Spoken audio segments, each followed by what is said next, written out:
Hello everyone, welcome back to my channel. तो दोस्तों, स्वागत है आप सबका हमारे चैनल पर, जहां हम बातें करते हैं फैशन, ब्यूटी, लाइफस्टाइल, पूजा पाठ से जुड़े हुए ऑल इन टॉपिक पर। मैं आपके साथ शेयर करती हूं अपनी लाइफ का एक्सपीरियंस। हो फ्रेंड्स, आज मैं आपको एक और जो है वो अध्याय सुनाने जा रही हूँ। कहने का मतलब तीसरा अध्याय सुनाने जा रही हूँ, जो कि कार्तिक मास का श्रेष्ठा एवं शंखासुर का उपाख्यान बता रहा है। ठीक है, उपाख्यान ही लिखा हुआ जी हाँ, तो ये बताता है। तो मैं आपको तीसरा अध्याय जो है वो सुनाऊंगी और इसके महात्म्य के बारे में बताऊंगी। तो अपने पूर्व जन्म के पुण्य के फल की कथा सुनकर सत्यभामा अत्यंत प्रसन्न हुई और श्री कृष्ण को प्रणाम करके बोली, हे देवेश्वर, आपके लिए तो समय का प्रत्येक क्षण, दिन, मास, वर्ष आदि एक समान है। आप समय काल स्वरूपा हैं। कृपया बताएं कि यह कार्तिक मास सब मासों में कैसे श्रेष्ठ है। इस प्रकार सब तिथियों में एकादशी को श्रेष्ठ माना जाता है, इसका क्या कारण है। श्री कृष्ण का, हे प्रिय सत्यभामे, तुमने बहुत सुंदर प्रश्न किया है। मैं महाराज वेणु के पुत्र पृथु और महर्षि नारद के बीच हुए संवाद को सुनाता हूँ। तुम एकाग्र मन से सुनो। प्राचीन काल में समुद्र का पुत्र शंख नामक राक्षस बड़ा अत्याचारी था। वह इतना बलशाली था कि तीनों लोगों का मंथन कर जा सकता था। इस शंख नामक राक्षस ने स्वर्गलोक में देवताओं पर विजय प्राप्त करके इंद्र आदि लोकपालों के सभी अधिकार छीन लिए और उन्हें अपने अधिकार अधीन कर लिया। उस राक्षस ने भयभीत हुए देवता अनेक वर्षों तक अपनी स्त्रियों और कुटुंबों के साथ सुमेरु पर्वत की गुफाओं में निश्चिंत होकर आनंद से रहने लगे। जब देवता लोग सेमेरु पर्वत के कंदराओं में रह रहे थे, तब उस राक्षस ने सोचा कि अधिपति देवताओं को मैंने पराजित कर दिया है, पर मुझे लगता है कि उनके पास ऐसी कोई दिव्य शक्ति जरूर है जिसके कारण अपना अधिकार छीने जाने पर भी देवता वेद मंत्र के बल से शक्तिशाली बने हुए हैं। ऐसा सोचते सोचते उसके मन में यह बात बैठ गई कि इन देवताओं ने वेद मंत्रों के द्वारा बल प्राप्त किया हुआ है। आदि मैं वेदों को चुरा लूं तो ये समय ही निर्बल हो जाएंगे। ऐसा मानकर और विष्णु भगवान को सोया जानकर शंखासुर वेदों को चुराने के लिए बैकुंठ लोक में गया। जब वहां वेदों को चुराने के लिए आ रहा था, तभी भगवान विष्णु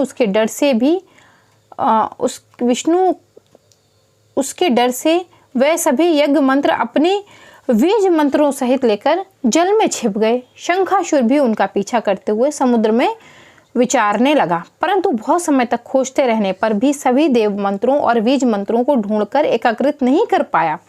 जब शंखासुर समुद्र से निराश होकर वापस हुआ, तब उसके द्वारा ले जाते समय वेद भय से उसके चुंगल से निकल भागे और यज्ञ मंत्र ए बीजों के साथ जल में समा गए। शंखासुर उन्हें ढूंढता हुआ समुद्र के भीतर कूदने लगा, किंतु वह कहीं भी वेद मंत्रों को नहीं ढूंढ सका। उधर ब्रह्मा जी पूजा की पूरी सामग्री लेकर देवताओं के साथ भगवान विष्णु की शरणागत होने के लिए विष्णु लोक में गए। विष्णु भगवान सोए हुए थे। अंत उन्हें जगाने के लिए सबने वाग्य और स्तुति गीतों के साथ गंधन दीपादि से बार बार स्तुति अर्चना की। ब्रह्मा जी के स्तुति गान से प्रसन्न होकर विष्णु भगवान जाग गए। तब सभी देवताओं ने विष्णु भगवान के दर्शन किए। भगवान की तेजस्विनी से ऐसा लगता था कि उनमें हजारों सूर्य का तेज समा गया है। देवताओं ने विष्णु भगवान की षोडशोपचार से पूजा की और उन्हें दंडवत प्रणाम किया। तब भगवान ने उनसे कहा, मैं आपके मंगल गीत वादों द्वारा किए गए कार्तिक से कीर्तन से अत्यंत प्रसन्न हूँ। आप वर मांगिए, मैं अवश्य प्रदान करूँगा। अश्विनी शुक्ल पक्ष की एकादशी से देव प्रबोधित एकादशी देव उठान तक जो लोग रात्रि के चतुर प्रहर में तुम लोगों की भांति कीर्तन और स्तुति करेंगे, वह सब मुझे प्रिय होंगे और मेरा सानिध्य प्राप्त करेंगे। आप लोगों ने मेरे लिए जो पूजा अर्चना अर्ध आचमनी आदि सामग्री एकत्रित की है, उसमें गुणों का वास होगा। मैं तुम्हारे दुख को जान लिया है। शंखासुर ने वेद चुरा लिए हैं, वह सब इस समय समुद्र के जल में ही हैं। मैं उस समुद्र पुत्र शंखासुर को मारकर चारों वेद ले आऊँगा। अब से मैं भी प्रत्येक वर्ष कार्तिक मास में चारों वेद बीज मंत्रों के साथ जल में रहा करूँगा। अब मैं मछली का रूप धारण करके समुद्र में जाता हूँ। आप लोग भी ऋषियों के साथ मेरे संग आइए। इन दिनों जो श्रेष्ठ प्राणी प्रातः स्नान करेंगे वे वैसा ही फल प्राप्त करेंगे जैसा यज्ञ के पश्चात स्नान करने से प्राप्त होता है। ये इंद्र, जो मनुष्य विधि पूर्वक कार्तिक के इस व्रत को सदा करते हैं उन्हें तुम मेरे लोक में भेज दिया करो। उन्हें तुम सदा ही सब प्रकार की आपत्तियों से बचाते रहो। हे वरुण, तुम उन प्राणियों को योग्य पुत्र पौत्रादि सनातनी देते रहो।